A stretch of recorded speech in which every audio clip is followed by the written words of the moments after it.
They were one of Britain's most powerful families, wealthy, respected, untouchable. But beneath the glow of the Sussex name were secrets darker than money could ever hide: a father's guilt, a son's revenge, and a legacy that ended in blood. This is The Fall of the Sussex Family, a true story that began with one crash and ended in tragedy.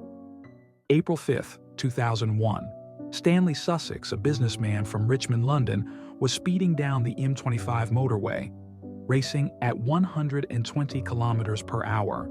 He had just received a phone call from his son's school. His boy, Brett, was being beaten up by bullies. Panic took over reason, and then it happened. A deadly collision. One car flipped, rolled 4 times, and came to a stop silent. Inside that car was 19-year-old Aiden Smith. He died instantly from massive head trauma. His father, Charlie Smith, survived, barely.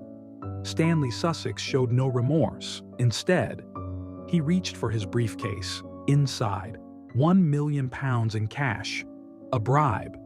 He offered Charlie the money to keep silent, to protect himself from prison. Charlie refused at first, but his 84-year-old mother needed a heart transplant, and desperation makes monsters of good men. So he accepted the deal.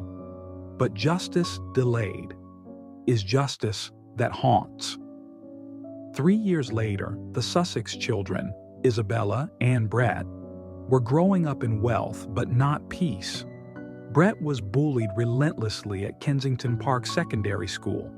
His father told him to toughen up, but Brett was gentle, fragile, and alone. His mother, Evelyn, was busy living a lavish life of gossip and shopping. His father, sailing yachts with friends. The Sussex family had money, but no love. Meanwhile, Charlie Smith, the man who lost his son, had never forgiven, never forgotten. He took a job at Brett's school cafeteria, serving the boy who reminded him of Aiden every single day. On September 20th, 2004, Brett bought his usual lunch, a hot dog, and a juice. 16 minutes later, he collapsed, dizzy, sweating, unable to breathe. He was rushed to St. Mary's Hospital. At 1:11 p.m., Brett Sussex was pronounced dead. The cause? Scorpion venom injected into his drink. Charlie Smith had avenged his son, but revenge never heals. It only creates new ghosts. When Stanley Sussex heard the news, rage swallowed him whole. At the hospital, he confronted Charlie. "You poisoned my son," he shouted, grabbing him by the collar.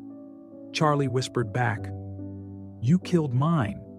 And before anyone could stop him, Stanley pulled the trigger. Charlie Smith died instantly. Stanley was arrested on the spot, charged with manslaughter, and sentenced to life in Brixton Prison. But guilt is a cage worse than prison walls. 5 days later, he was found hanging in his cell. Evelyn Sussex lost her husband and her son. Isabella lost her brother and her father. 2 broken hearts left behind by money, lies, and pride. Years later, Evelyn would tell her daughter, "Never run from your mistakes and never buy your way out of pain." The Sussex name once stood for power, but today it stands as a warning. You can escape the law, but never your conscience. This was The Fall of the Sussex Family, a true story of guilt, revenge, and karma. If you found this story powerful, remember to subscribe for more true crime documentaries and share this with someone who still believes money can buy peace.